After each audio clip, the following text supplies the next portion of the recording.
How to install a striker bolt for a GMC truck. This fits many models, so please refer to our listing for more details.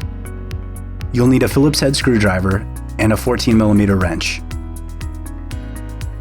First, use the screwdriver to remove the screws.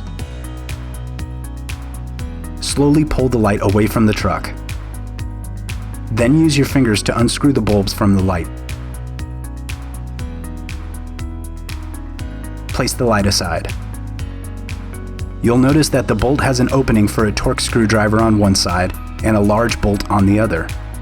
If you have a Torx screwdriver, feel free to use it.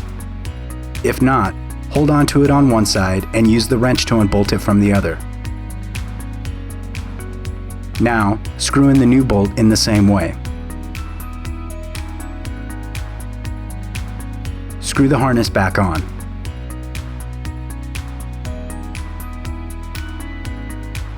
Put the light back in place. Put the screws back in. Tighten the screws. And that's it, you're done. Thanks for watching. Brock Supply, your advantage in automotive.